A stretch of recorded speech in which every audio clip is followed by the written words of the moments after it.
Well, now let's get to a lower level of a connection and what it makes possible to connect two computing devices to each other. And if we will talk about it, we will see the evolution of equipment and the connection ways. There are three typical ways of connection between computing devices.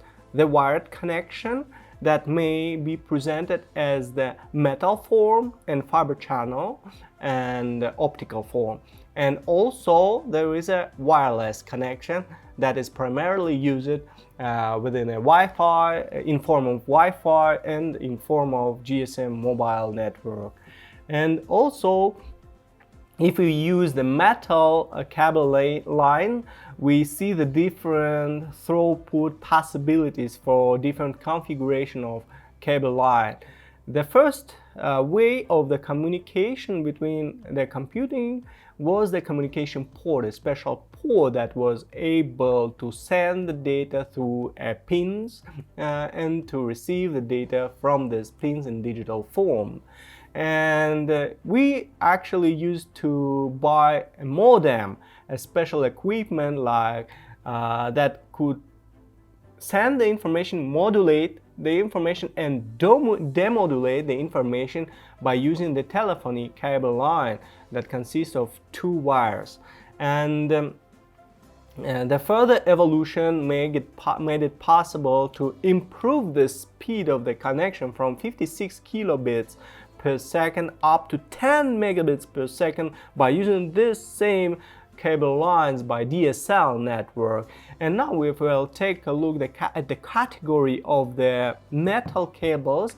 We will see that we have a twisted pair, the coaxial cable that are typically have the limitations. And those limitations may consist of from 10 megabits that is provided by the could be provided by the one single twisted pair, and 10 megabits and 100 megabits that could be provided by 4 twisted pairs, not for 2 twisted pairs, and up to 1 gigabit per second by 4 twisted pairs from the network connection device or network card, network interface.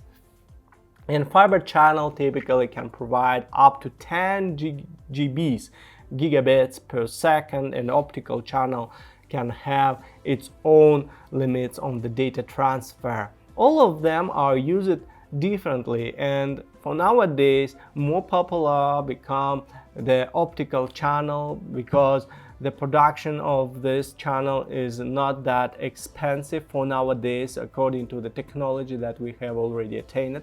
And the optical channel, they can provide a very high speed and low noise.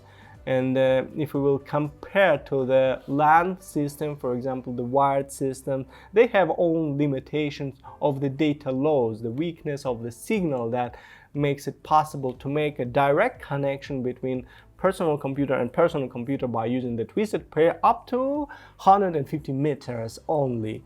And then we will need to use the intermediate device that will improve the power or repeat the signal that is received but already has a lower signal rate, and repeat the signal to get further.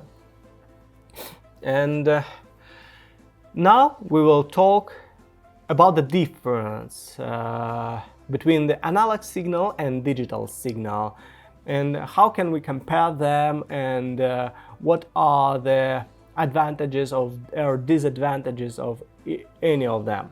So at first, every signal or every wave that we produce, even with our voice, is an analog signal, so that the analog signal is a continuous data that can vary in different scale and up and limitless actually, and it is represented as the sine wave actually, and can have a different parameters like frequency and amplitude.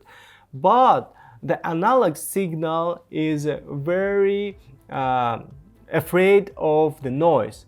And if we will take a look at the past, all of the television and radio was transferred in analog form So you just receive the impulses that appear within your radio receiving element, and you reproduce it in physical form like a sound or like a representation of the color within a plane. But if you will take a look at this, you will see that we had a noisy signal that we could receive, and this noise is typically very difficult to filter out by using if we use the analog signal to data transfer. And the digital signal is very different from analog signal, is that it is represented within two particular different elements like 0 and 1.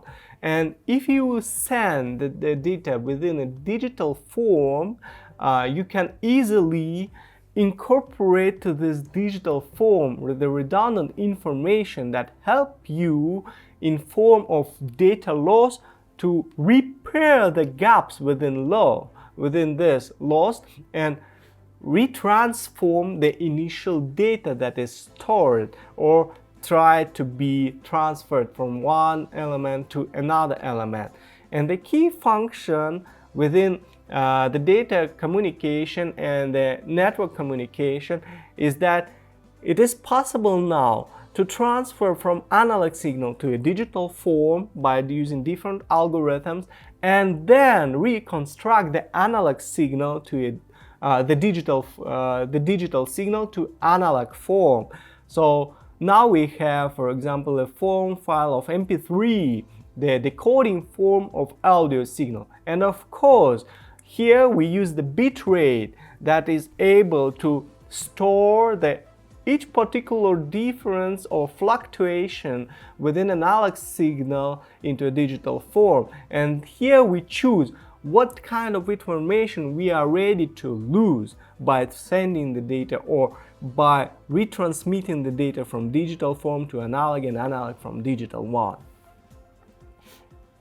So the primary advantage of a digital form of representation is the ability to filter out the noise and to guarantee the safety of the initial form of the data by transferring it by using different form: wireless or wired connection, wired optical or wired metal connection.